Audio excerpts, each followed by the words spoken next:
ધોરણ 12 physics chapter 2 last લેક્ચરમાં આપણે સમાંતર પ્લેટ કેપેસિટરની ચર્ચા કરેલી અને બે પ્લેટ વચ્ચે હવા હોય ત્યારે કેપેસિટન્સ C બરાબર એપ્સાઇલન 0A/d આ સૂત્ર મેળવ્યું હતું અને આપણે ગણતરી કરી હતી કે માત્ર એક ફેરેડે કેપેસિટન્સ જોઈતું હોય તો પ્લેટની લંબાઈ અને પહોળાઈ 10 કિમી જેટલી રાખવી પડે છે, જે શક્ય નથી. તો હવે કેપેસિટરની બે પ્લેટ વચ્ચે ડાઇલેક્ટ્રિક પદાર્થ મૂકવામાં આવે તો શું અસર થાય? તો બેઝિક વાત એ છે કે કેપેસિટર પર વધારાનો વિદ્યુતભાર કેમ મૂકી નહીં શકાતો? તો વાહક પર વિદ્યુતભાર મૂકીએ આપણે તો વિદ્યુત ક્ષેત્ર જ્યારે પ્રબળ થઈ જાય એટલે કે ડાઇલેક્ટ્રિક સ્ટ્રેન્થ જેટલું થઈ જાય ત્યારે વધારાનો વિદ્યુતભાર વહન પામી જાય છે. એટલે કે વિદ્યુત ક્ષેત્ર જેટલું ઓછું એટલું આપણે વિદ્યુતભાર વધારે મૂકી શકીએ. એટલે કે વિદ્યુત ક્ષેત્રને બે પ્લેટ વચ્ચે જો ઘટાડવામાં આવે તો કેપેસિટન્સ વધારી શકાય છે. તો આ બે પ્લેટ વચ્ચે ડાઇલેક્ટ્રિક પદાર્થ મૂકવાથી બે પ્લેટ વચ્ચેના વિદ્યુત ક્ષેત્રમાં ઘટાડો થાય છે, એ આપણે સમજવાનું છે. તો બે પ્લેટ વચ્ચે ડાઇલેક્ટ્રિક પદાર્થ મૂકતા શું અસર થાય? તો આ બે પ્લેટ છે કેપેસિટરની, આની વચ્ચે આપણે ડાઇલેક્ટ્રિક પદાર્થ મૂકી દઈએ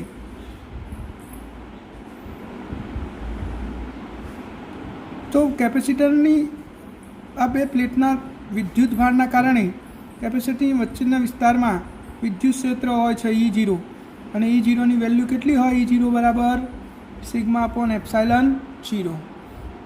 તો આ વિદ્યુત ક્ષેત્રના કારણે આ ડાઇલેક્ટ્રિક પદાર્થનું પોલરાઇઝેશન થઈ જશે, જે આપણે આગળના વિડીયોમાં જોયું છે. પરિણામે દરેક ડાયપોલ આ ડાઇલેક્ટ્રિક પદાર્થની દરેક ડાયપોલ વિદ્યુત ક્ષેત્રને સમાંતર ગોઠવાઈ જાય છે. આ રીતે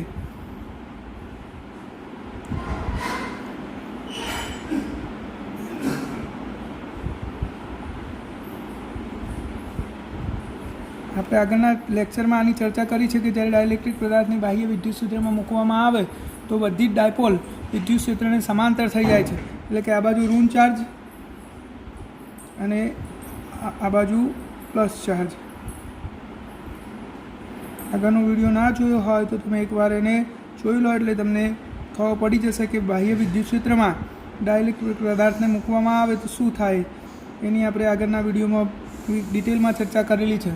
પરિણામ આવું થશે. અને હવે આ અણુઓ એકબીજાની ખૂબ જ નજીક હોવાથી આ પાસેના ધન અને ઋણ વિદ્યુતભારો એકબીજાની અસરને નાબૂદ કરે છે અને ઓલ ઓવર પરિણામ શું વધે? તો કેપેસિટરની બે પ્લેટ વચ્ચે ડાઇલેક્ટ્રિકના પૃષ્ઠ પર વિદ્યુતભાર પ્રેરિત થાય છે. વચ્ચેનો વિદ્યુતભાર એકબીજાની અસરને નાબૂદ કરી દે છે. પરિણામે વચ્ચેના વિસ્તારમાં વિદ્યુતભાર પ્રેરિત થાય છે. જો બાહ્ય વિદ્યુત ક્ષેત્ર તો આ તરફ હતું જ, પરંતુ હવે આંતરિક વિદ્યુત ક્ષેત્ર ઉદ્ભવ્યું E'. બાહ્ય વિદ્યુતભાર +Q અને આ -Q. હવે અંદર પણ વિદ્યુતભાર ઉદ્ભવ્યો, એને આપણે પોલેરાઇઝેશન વિદ્યુતભાર કહી શકીએ. હવે આ કુલ વિદ્યુતભાર જો Q હોય -QP કહી દઉં એને, અને આ +QP કહી દઉં. આ બાહ્ય વિદ્યુતભાર છે જેને આપણે મુક્ત વિદ્યુતભાર કહીએ છીએ, જે આપણી પ્લેટ પર હતો. હવે ડાઇલેક્ટ્રિક પદાર્થની અંદર પણ વિદ્યુતભાર પ્રેરિત થયો અને એને આપણે QP કહી દીધો. આ પ્લેટની નજીક -QP અને આ પ્લેટની નજીક +QP. તો અંદર તરફ આ પ્લેટની અંદરના વિસ્તારમાં બે વિદ્યુત ક્ષેત્ર થયા, એક E0 જે બાહ્ય છે અને આંતરિક વિદ્યુત ક્ષેત્ર E'. આ બંને વિદ્યુત ક્ષેત્ર એકબીજાની વિરુદ્ધ દિશામાં છે અને આ અંદર ઉદ્ભવેલા પ્રેરિત એટલે કે પોલરાઇઝેશન વિદ્યુતભારની પૃષ્ઠ ઘનતા આપણે ગણીએ તો આ પ્લેટ ઉપર -σP શું થશે? -QP/A. અને આ બાજુ શું થશે? +QP +σP/A. આ પ્લેટ ઉપર આટલી પૃષ્ઠ ઘનતા અને આ પ્લેટ ઉપર આટલી પૃષ્ઠ ઘનતા. તો હવે કુલ વિદ્યુતભારના કારણે અંદર કુલ ડાયપોલ મોમેન્ટ ઉદ્ભવશે. એટલે કે કુલ ડાયપોલ મોમેન્ટ P ટોટલ શું થાય? કુલ વિદ્યુતભાર σP અને બે કુલ વિદ્યુતભાર વચ્ચેનું અંતર કેટલું છે? D. બે પ્લેટ વચ્ચેનું અંતર D. તો કુલ ડાયપોલ મોમેન્ટ કેટલી થશે? QPD જેટલી. હવે ક્યુ બરાબર શું થાય? તો તમે જુઓ ક્યુપી બરાબર સિગ્મા પી ઇન્ટુ એ. ક્યુપીને સૂત્ર કરતાં બનાવો તો ક્યુપી ઇન્ટુ એ ઇન્ટુ ડી. આ પી ટોટલ થઈ. આટલી કુલ ડાયપોલ મોમેન્ટ ઉદ્ભવે છે. કોના કારણે ઉદ્ભવી? તો ડાયલેક્ટ્રિક પદાર્થના કારણે. તો એકમ કદમાં રહેલ ડાયપોલ મોમેન્ટને પોલેરાઇઝેશન કહે છે.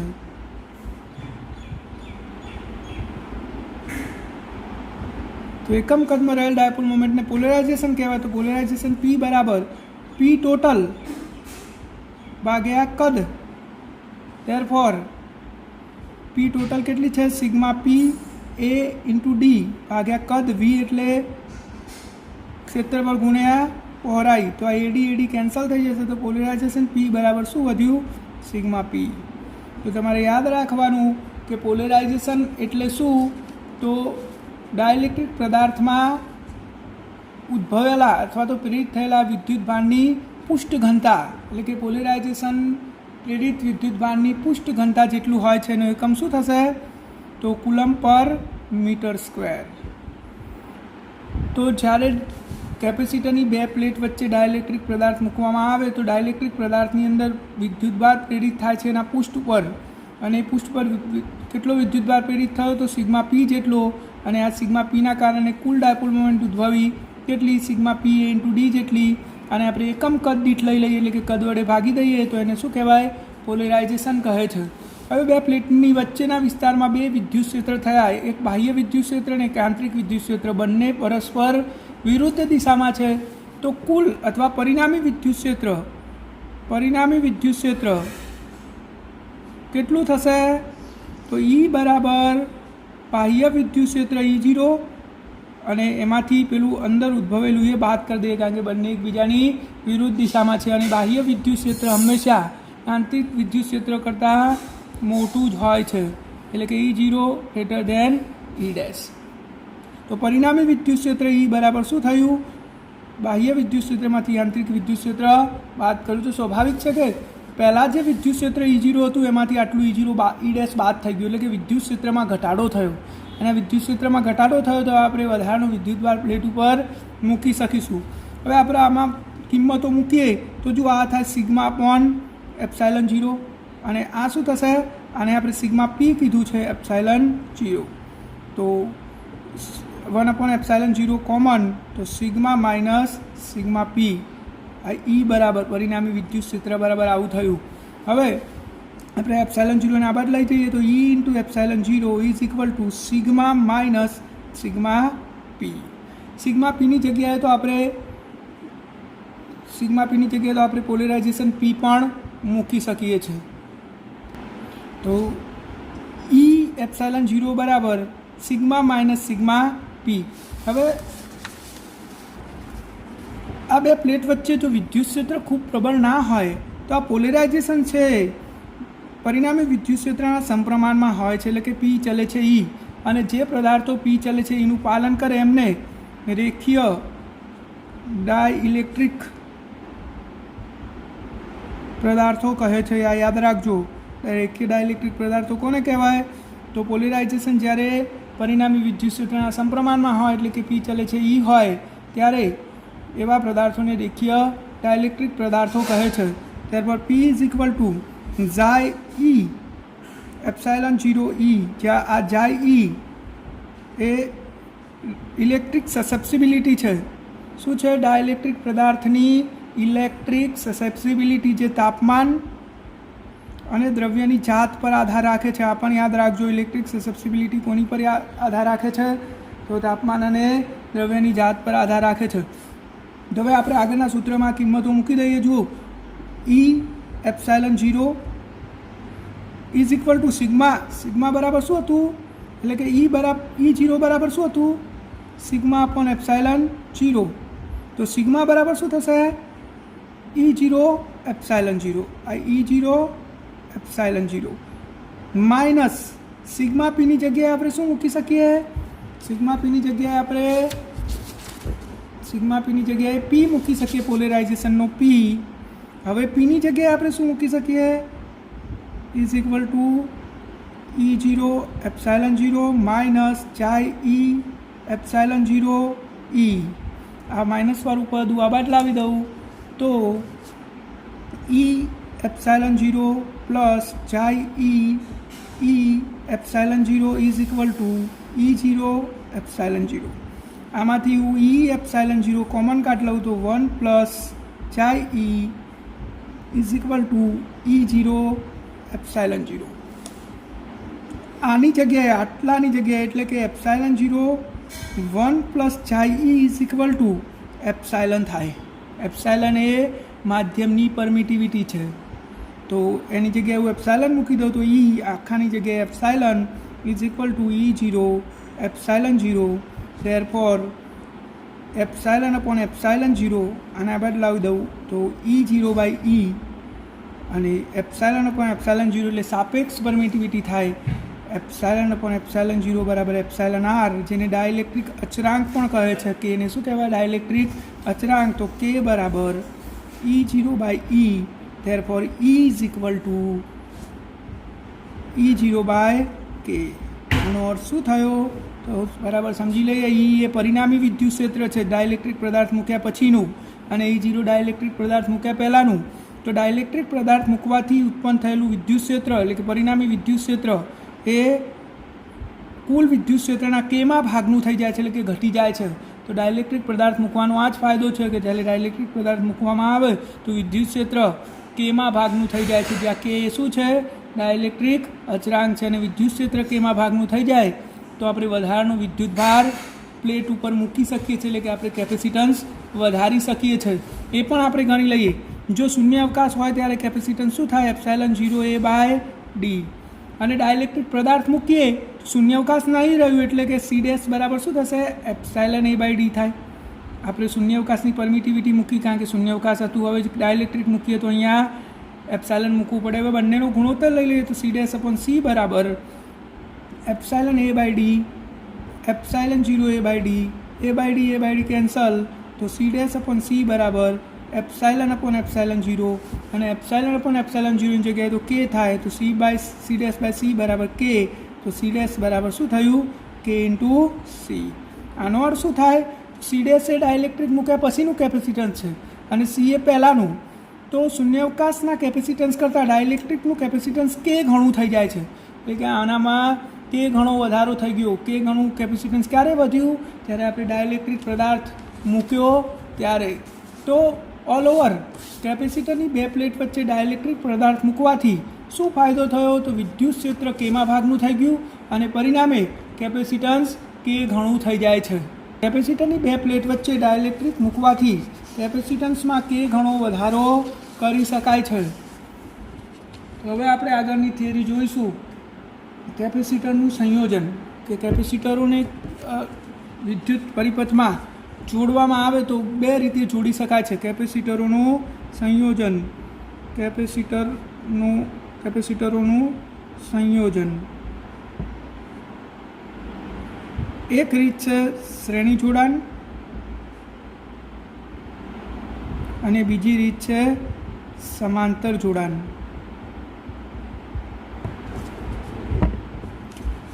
તો આપણે પહેલાં શ્રેણી જોડાણ સમજીએ. તો આ એક કેપેસિટર છે, એને આપણે 1 નંબરનું કેપેસિટર કહી દઈએ. આ 2 નંબરનું કેપેસિટર છે, આ 2 નંબર. આ બે કેપેસિટરને આપણે બાહ્ય પરિપથમાં બેટરી જોડી દઈએ, આ બાજુ ધન અને આ બાજુ ઋણ. આનું કેપેસિટન્સ C1 અને આનું C2 છે. તો જો આ ધન પ્લેટ છે એટલે આની પર ધન વિદ્યુતભાર પ્રેરિત થશે અને આ ઋણ છે એટલે આની પર ઋણ વિદ્યુતભાર પ્રેરિત થશે.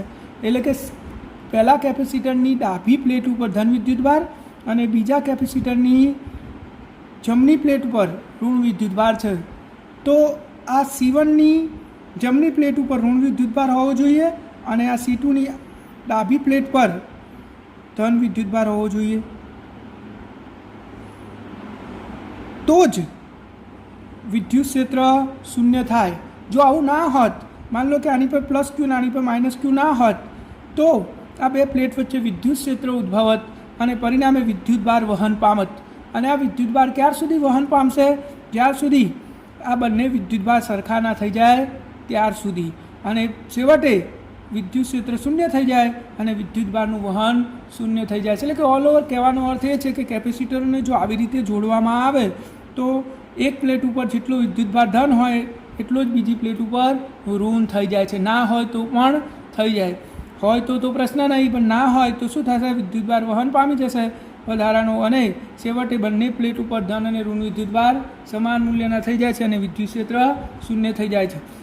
હવે જો બેટરીનો વિદ્યુત સ્થિતિમાન V હોય, આનો V1 હોય, આનો V2 હોય, તો કુલ વિદ્યુત સ્થિતિમાન V બરાબર શું થશે? V1 plus V2. હવે V બરાબર તો શું થાય? Q/C. તો આની પરનો વિદ્યુતભાર Q, આની પરનું કેપેસિટન્સ C1 પ્લસ અહીંયા Q/C2 અને V બરાબર Q/C. તો બધામાંથી Q કેન્સલ થઈ જશે, તો 1/C બરાબર શું થશે? 1/C1 plus 1/C2. આ બે કેપેસિટરના શ્રેણી જોડાણનું કેપેસિટન્સ, પરિણામી કેપેસિટન્સનું સૂત્ર થયું. n કેપેસિટર હોય તો શું થાય? 1/C બરાબર 1/C1 plus 1/C2 plus up to 1/Cn. જુઓ તો આ શ્રેણી જોડાણ થયું. શ્રેણી જોડાણમાં હવે તમારે હું બોલું એ બેઝિક નિયમો યાદ રાખવાના, ફરજિયાત યાદ રાખવાના, આની ખૂબ જ જરૂર પડશે. શ્રેણી જોડાણમાં દરેક કેપેસિટર પરનો ચાર્જ Q સમાન હોય છે. શ્રેણી જોડાણમાં જેટલા બી કેપેસિટર હોય બધા પર વિદ્યુતભાર સમાન મૂલ્યનો હોય છે. વિદ્યુત સ્થિતિમાન જુદો હોય છે, એટલે કે કેપેસિટરનું કેપેસિટન્સ સમાન હોય તો વિદ્યુત સ્થિતિમાન સમાન હોય, પરંતુ જો કેપેસિટન્સ જુદા હોય તો વિદ્યુત સ્થિતિમાન પણ જુદો હોય છે, અને બધા વિદ્યુત સ્થિતિમાનનો સરવાળો એ કુલ જેટલો થાય છે. યાદ રાખજો, આ બે નિયમ ખાસ યાદ રાખવાના. શ્રેણી જોડાણમાં દરેક કેપેસિટર પરનો વિદ્યુતભાર હંમેશા સમાન હોય છે. વિદ્યુત સ્થિતિમાન સમાન હોવું જરૂરી નથી, અને બધા જ વિદ્યુત સ્થિતિમાનનો સરવાળો કેટલો થાય? કુલ વિદ્યુત સ્થિતિમાન જેટલો થાય છે. અને શ્રેણી જોડાણમાં પરિણામી કેપેસિટન્સનું સૂત્ર 1/C = 1/C1 plus 1/C2 up to 1/Cn જેટલું થાય છે. એવી જ રીતે હવે આપણે સમાંતર જોડાણ જોઈ લઈએ. એક કેપેસિટર છે, આ બીજું કેપેસિટર છે, આ ધન અને આ ઋણ. આને આપણે બેટરી જોડી દઈએ. આ બાજુ ધન સ્થિતિમાન છે અને આ બાજુ ઋણ સ્થિતિમાન છે. આ બેટરીનો વિદ્યુત સ્થિતિમાન V છે. તો અહીંયા જુઓ, અહીંયાથી Q વિદ્યુતભાર નીકળે તો એ વિદ્યુતભાર બે ભાગમાં વેચાઈ જશે. એટલે કે આની પર Q1 જાય તો આની પર Q2 જાય. તો આ પ્લેટ પર પ્લસ Q1 વિદ્યુતભાર અને આની પર પ્લસ Q2 વિદ્યુતભાર છે. કે બંને પ્લેટ ઉપર આની જેમ વિદ્યુતભાર સમાન હોવો જરૂરી નથી. આમાં તો સમાન ના હોય તો એ સમાન થઈ જાય, પરંતુ આમાં સમાન થાય એવું જરૂરી નથી, કારણ કે બંને પ્લેટો સીધી બેટરી સાથે જોડાયેલી છે. એટલે અહીંયાથી Q વિદ્યુતભાર નીકળે, કુલ વિદ્યુતભાર Q, તો એ બે ભાગમાં વેચાઈ જાય છે, Q1 અને Q2માં. તો કુલ વિદ્યુતભાર Q બરાબર શું થશે? Q1 પ્લસ Q2 થાય. હવે વિદ્યુત સ્થિતિમાનની વાત કરીએ તો બંને કેપેસિટર બેટરી સાથે સીધા જોડાયેલા છે, એટલે આનો વિદ્યુત સ્થિતિમાન V હોય તો આનો કેટલો હોય? V. તો હવે આપણે અહીંયા લખીએ Q બરાબર CV, અહીંયા C1V પ્લસ C2V, તો VV બધામાંથી કેન્સલ થઈ જશે, તો C બરાબર શું થશે? C1 plus C2. n capacitor હોય તો C2 plus C1 plus C2 plus C3 up to Cn. તો આ પરિણામી કેપેસિટન્સ થયું સમાંતર જોડાણમાં. તો સમાંતર જોડાણના પણ નિયમો તમે ખાસ યાદ રાખી લો કે સમાંતર જોડાણમાં દરેક કેપેસિટર પરનો વિદ્યુત સ્થિતિમાન સમાન હોય છે. એટલે આમાં કેપેસિટન્સ વિદ્યુતભાર સમાન હતો, આમાં શું સમાન હોય? વિદ્યુત સ્થિતિમાન સમાન હોય છે, અને વિદ્યુતભાર સમાન હોવો જરૂરી નથી. અને પરિણામી કેપેસિટન્સ એ દરેક કેપેસિટરના સરવાળા જેટલું હોય છે. તો બે જોડાણમાં શું ફરક છે એ તમે સમજી લો. ફરીથી હું સમજાવી દઉં છું. શ્રેણી જોડાણમાં દરેક કેપેસિટર પર વિદ્યુતભાર સમાન જ હોય, વિદ્યુત સ્થિતિમાન સમાન હોવો જરૂરી નથી, અને બધા જ કેપેસિટરના વિદ્યુત સ્થિતિમાનનો સરવાળો કુલ જેટલો થાય છે. જ્યારે સમાંતર જોડાણમાં દરેક પ્લેટ પરનો દરેક કેપેસિટરનો વિદ્યુત સ્થિતિમાન સમાન જ હોય, પરંતુ વિદ્યુતભાર સમાન હોવો જરૂરી નથી. શ્રેણી જોડાણમાં પરિણામી કેપેસિટન્સ 1/C બરાબર 1/C1 plus 1/C2 up to 1/Cn થાય, જ્યારે સમાંતર જોડાણમાં C બરાબર C1 plus C2 up to Cn થાય છે. શ્રેણી જોડાણમાં પરિણામી કેપેસિટન્સનું મૂલ્ય નાનામાં નાના કેપેસિટન્સ કરતાં એ નાનું હોય, ત્યારે સમાંતરમાં મોટા કેપેસિટર કરતાં એ મોટું હોય છે. તો આ બે જોડાણના નિયમો, બેઝિક નિયમો તમારે યાદ રાખવાના છે. અને લાસ્ટ ક્વેશ્ચન જે મોસ્ટ આઈએમપી ક્વેશ્ચન છે, કેપેસિટરમાં સંગ્રહિત ઉર્જા. તો કેપેસિટરની અંદર ઉર્જા ક્યાંથી આવે છે એ આપણે પહેલાં સમજી લઈએ. માની લો કે આ કેપેસિટર છે. કેપેસિટર એટલે બે અલગ કરેલા વાહક વડે બનેલું તંત્ર. તો આપણે બે પ્લેટ મૂકી દીધી તો આ કેપેસિટર થઈ ગયું, અને આમાં કોઈ ઉર્જા હોતી નથી. તો ઉર્જા આવે છે ક્યાંથી? તો આ પ્લેટો ઉપર જે વિદ્યુતભાર આપણે પ્રસ્થાપિત કરીએ છીએ, આ વિદ્યુતભારને પ્રસ્થાપિત કરવા માટે જે કાર્ય કરવું પડે છે, એ કાર્ય આ કેપેસિટરને ઉર્જાના સ્વરૂપમાં મળે છે. માત્ર બે પ્લેટો હોય જેની પર કોઈ ચાર્જ ના હોય તો કેપેસિટરમાં કોઈ ઉર્જા પણ હોતી નથી. તો પછી ઉર્જા આવે ક્યાંથી? તો કેપેસિટર ઉપર વિદ્યુતભાર પ્રસ્થાપિત કરવો હોય, એની પર મૂકવો હોય તો કાર્ય કરવું પડે છે, અને આ કાર્ય કેપેસિટરને ઉર્જાના સ્વરૂપમાં મળે છે. તો આપણે સમજી લઈએ કે માની લો કે આ બે પ્લેટ વચ્ચેનું અંતર ડી છે, અને બે પ્લેટનું આડછેદનું ક્ષેત્રફળ એ છે. એક પ્લેટ ઉપર પ્લસ ચાર્જ હોય ત્યારે પ્લસ ક્યુ વિદ્યુતભાર, અને આની પર માઇનસ ક્યુ વિદ્યુતભાર છે. પરંતુ આપણે પ્રારંભિક સ્થિતિ વિચારીએ તો પ્રારંભમાં બે પ્લેટ ઉપર કોઈ વિદ્યુતભાર નહોતો, એટલે કે આની પર કોઈ ઉર્જા નથી. આ પ્લેટ 1 અને આ પ્લેટ 2. હવે આ પ્લેટ ઉપરથી હું એક ધન વિદ્યુતભારને ટુકડે ટુકડે અહીંયા લઈ જાઉં તો વિદ્યુતભારના સંરક્ષણના નિયમ પ્રમાણે માની લો કે હું અહીંયા પ્લસ ક્યુ વિદ્યુતભાર લાવ્યો તો અહીંયા માઇનસ ક્યુ વિદ્યુતભાર પ્રેરિત થશે. એટલે કે આ વિદ્યુતભારને અહીંયાથી અહીંયા લાવવા માટે મારે કાર્ય કરવું પડે છે, અને આ કાર્ય કેપેસિટરમાં ઉર્જા સ્વરૂપે સંગ્રહિત થાય છે. તો આ પ્રક્રિયાને આપણે પ્રારંભથી સમજવાનો પ્રયત્ન કરીએ કે માની લો કે એક સ્થિતિ એવી લઈએ કે આના ઉપર આપણે વિદ્યુતભાર લાવતા ગયા અને આની પર ક્યુ ડેશ જેટલો વિદ્યુતભાર જમા થયો, તો અહીંયા કેટલો વિદ્યુતભાર પ્રેરિત થયો હશે? માઇનસ ક્યુ ડેશ જેટલો.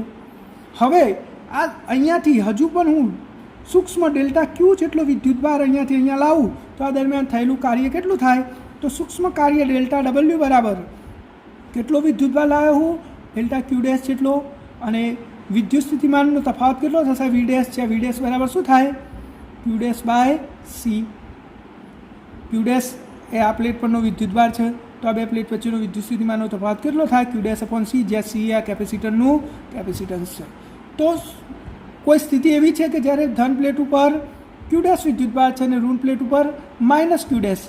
હવે બીજો વિદ્યુતભાર ડેલ્ટા ક્યુ જેટલો સૂક્ષ્મ, ડેલ્ટા ક્યુ ડેશ જેટલો સૂક્ષ્મ વિદ્યુતભાર હું અહીંયાથી અહીંયા લાવું તો એ દરમિયાન થયેલું કાર્ય ડબલ્યુ બરાબર ક્યુ સૂત્ર પ્રમાણે કેટલો વિદ્યુતભાર લાવ્યા? ડેલ્ટા ક્યુ ડેશ જેટલો, અને વિદ્યુત સ્થિતિમાનનો તફાવત કેટલો? તો વી ડેશ. તો વી ડેશની કિંમત મૂકી દઈએ, Q dash by C delta Q dash. આટલું સૂક્ષ્મ કાર્ય કરવું પડ્યું મારે સૂક્ષ્મ ડેલ્ટા ક્યુ વિદ્યુતભારને લાવવા માટે. આ કાર્ય કેપેસિટરને ઉર્જાના સ્વરૂપમાં મળે છે. હવે આપણે તો શું કરવાનું હતું? આવો સૂક્ષ્મ વિદ્યુતભાર ધીરે ધીરે આ 2 નંબરની પ્લેટ પરથી 1 નંબરની પ્લેટ પર લાવતા જવાનું હતું, અને કુલ વિદ્યુતભાર ક્યુ કરવાનો હતો. 0 હતો એમાંથી કેટલો કરવાનો હતો? ક્યુ. તો આપણે આવા સૂક્ષ્મ વિદ્યુતભારો લાવતા જઈએ, દરેક વખતે કાર્ય ગણતા જઈએ. તો આ સૂક્ષ્મ કાર્યો ગણતા જ્યારે 0માંથી ક્યુ વિદ્યુતભાર થઈ જાય ત્યારે થતું કાર્ય આપણે બધા જ કાર્યનો સરવાળો કરીને શોધી શકીએ. તો આપણે કુલ કાર્ય ડબલ્યુ બરાબર ડેલ્ટા ડબલ્યુ કરીને શોધી શકીએ. કેટલો વિદ્યુતભાર 0માંથી કેટલો કરવાનો છે? ક્યુ જેટલો.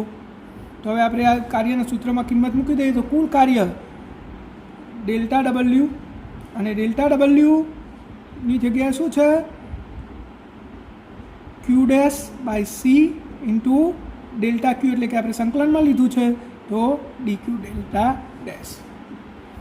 હવે આપણે સંકલન કરી દઈએ તો 1/c સંકલનમાં 0 થી ક્યુ ડેશ ડી ક્યુ ડેશ, અને એનું સંકલન શું થશે?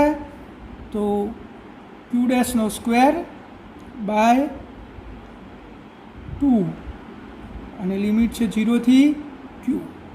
તો તમે લિમિટ મૂકી દો તો 1/c ક્યુ ડેશ, પહેલાં ક્યુ લિમિટ મૂકો તો Q square by 2 minus Q ડેશનો 0 બાય 2, 0 લિમિટ છે તો ક્યુ સ્ક્વેર બાય 2.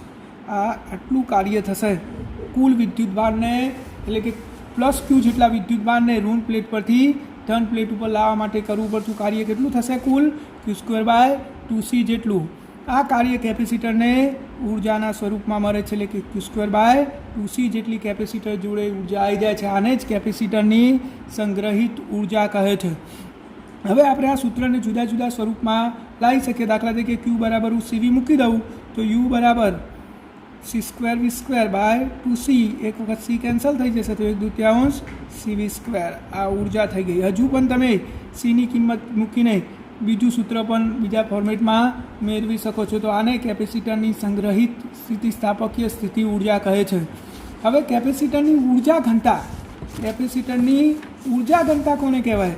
તો જો આ કેપેસિટર છે, આ ધન પ્લેટ અને આ ઋણ પ્લેટ, વિદ્યુત ક્ષેત્ર આ દિશામાં છે. E બરાબર σ/ε0 જેટલું વિદ્યુત ક્ષેત્ર હોય અને એની અંદર કુલ ઉર્જા કેટલી હતી? Q²/2C અથવા 1/2 CV² અથવા 1/2 QV. આ બધા ઉર્જાના સૂત્રો છે. આ કેપેસિટરનું પ્લેટનું ક્ષેત્રફળ એ અને બે પ્લેટ વચ્ચેનું અંતર D છે. તો આ કુલ કદમાં રહેલી ઉર્જા છે. બે કેપેસિટરના કુલ કદમાં રહેલી ઉર્જા. કુલ કદ એટલે શું? ક્ષેત્રફળ ગુણ્યા પહોળાઈ. આટલા કદમાં રહેલી ઉર્જા કેટલી? Q²/2C. આપણે ઉર્જા ઘનતા શોધવાની છે અને ઉર્જા ઘનતા એટલે શું? કુલ ઉર્જા ભાગ્યા કદ. કુલ ઉર્જા કેટલી છે? 1/2 CV² અને કદ કેટલું છે? Into D. હવે Cની જગ્યાએ આપણે ε0A/D મૂકી દઈએ. આ બે તો નીચે હતા જ, V²/A ઇન્ટુ D. તો એ કેન્સલ થઈ ગયો તો ε0 V², નીચે 2D² અને V²/D² બરાબર શું થાય? E બરાબર V/D. સૂત્ર પ્રમાણે 1/2 આ ε0 અને આની જગ્યાએ E². તો આ વિદ્યુત ક્ષેત્રની ઉર્જા ઘનતાનું સૂત્ર છે, 1/2 ε0 E². તો આ પ્રશ્ન ખૂબ જ IMP છે. કેપેસિટરની સંગ્રહિત સ્થિતિસ્થાપકીય સ્થિતિ ઉર્જાનું સૂત્ર મેળવો અથવા તો કેપેસિટરમાં ઉર્જા ઘનતાનું સૂત્ર મેળવો. તો તમે એને કેવી રીતે લખશો એ પણ હું તમને બતાવી દઉં છું. તો તમારે આ આકૃતિ દોરવાની છે અને પછી આપણે થોડું વર્ણન કરી દઈશું. કેપેસિટરમાં ઉર્જા કોને કહેવાય? તો કેપેસિટરની બે પ્લેટ વચ્ચે વિદ્યુતભાર પ્રેરિત કરવા માટે કરવું પડતું કાર્ય કરવું પડે છે. કાર્ય ઉર્જા સ્વરૂપે સંગ્રહિત થાય છે, જેને સંગ્રહિત ઉર્જા કહે છે. કેપેસિટર ચાર્જ હોય ત્યારે ધન પ્લેટ ઉપર Q વિદ્યુતભાર અને બે પ્લેટ ઉપર -Q વિદ્યુતભાર છે. હવે ધારો કે જ્યારે કેપેસિટર ચાર્જ ન હોય ત્યારે બંને પ્લેટ પર વિદ્યુતભાર શૂન્ય છે, એટલે ઉર્જા પણ શું હોય? શૂન્ય. હવે શરૂઆતમાં પ્લેટ 2 પરથી સૂક્ષ્મ વિદ્યુતભાર ટુકડે પ્લેટ 1 ઉપર લાવવામાં આવે છે. પરિણામે ઉર્જા સંરક્ષણના નિયમ પ્રમાણે પ્લેટ 2 ઉપર ઋણ વિદ્યુતભાર ઉદ્ભવે છે. એટલે કે જેટલો ધન લઈ જશો એટલો પ્લેટ 2 ઉપર ઋણ વિદ્યુતભાર પ્રેરિત થશે. હવે પ્લેટ 2 પરથી પ્લેટ 1 ઉપર ધન વિદ્યુતભાર લાવવા માટે કાર્ય કરવું પડે છે, જે કેપેસિટરની ઉર્જા સ્વરૂપે સંગ્રહિત થાય છે. ધારો કે કોઈ સમયે પ્લેટ 1 ઉપર +Q વિદ્યુતભાર +Q' વિદ્યુતભાર લાયા આપણે, તો પ્લેટ 2 ઉપર -Q વિદ્યુતભાર પ્રેરિત થયો હશે. હવે કોઈ સ્થિતિએ પ્લેટ 2 પરથી ΔQ' જેટલો સૂક્ષ્મ વિદ્યુતભાર પ્લેટ 1 ઉપર લઈ જઈએ તો થતું કાર્ય આપણે શોધીએ. QV સૂત્ર પ્રમાણે કેટલું થાય? ΔQ' V' અને V' બરાબર Q'/C. હવે આમ ટુકડે વિદ્યુતભારને પ્લેટ 1 ઉપર લઈ જઈ પ્લેટ 1 ઉપર કુલ Q વિદ્યુતભાર જમા થવા માટે કુલ કાર્ય બધા જ સૂક્ષ્મ કાર્યનો સરવાળો કરીને મેળવી શકાય છે. તો કુલ કાર્ય આપણે 0 થી Q જેટલો વિદ્યુતભાર થવા માટે કુલ કાર્ય સંકલન કરીને મેળવી શકીએ. તો સંકલનમાં સૂક્ષ્મ કાર્ય આપણે આ સંકલન કરી દીધું તો કુલ કાર્ય કેટલું થયું? Q²/2C જેટલું. આ કાર્ય કેપેસિટરમાં ઉર્જા સ્વરૂપે સંગ્રહિત થાય છે, જેને કેપેસિટરમાં આ ઉર્જા વિદ્યુત ઉર્જાના સ્વરૂપે સંગ્રહિત થાય છે. આ સૂત્રના આપણે જુદા જુદા ફોર્મેટ મેળવાતા કે Qની કિંમત Q બરાબર CV મૂકીને આપણે આ U બરાબર શું મેળવી શકીએ? ઉર્જા થઈ ગઈ U બરાબર Q²/2C. તો U બરાબર 1/2 CV² પણ આપણે સૂત્ર મેળવી શકીએ છીએ. તો આટલે સુધી તમારે પ્રશ્ન લખવાનો થાય અને એ ઉપરાંત પછી કેપેસિટરમાં સંગ્રહિત ઉર્જા ઘનતાનું સૂત્ર પૂછે તો તમે આ રીતે લખી શકો કે સમાંતર પ્લેટ કેપેસિટરમાં સંગ્રહિત વિદ્યુત ઉર્જા U બરાબર Q²/2C હોય છે. કેપેસિટરનું કદ V બરાબર AD છે. તો ઉર્જા ઘનતા કોને કહેવાય? તો એકમ કદમાં રહેલી ઉર્જા એટલે ઉર્જા ઘનતા. તો કુલ ઉર્જાને આપણે કદ વડે ભાગી દીધી અને સૂત્રો એપ્લાય કર્યા. તો ρE બરાબર 1/2 ε0 જે ઉર્જા ઘનતા છે, આ ઉર્જા વિદ્યુત ક્ષેત્રની ઉર્જા ઘનતા તરીકે આપણે ગણી શકીએ. તો આટલે આપણા ચેપ્ટરની બધી જ થિયરીઓ પૂરી થાય છે. આ પ્રશ્ન તમે તૈયાર કરી લેજો. હવે આપણે માત્ર સ્વાધ્યાય બાકી છે, જે આપણે આવતા લેક્ચરમાં જોઈ લઈશું.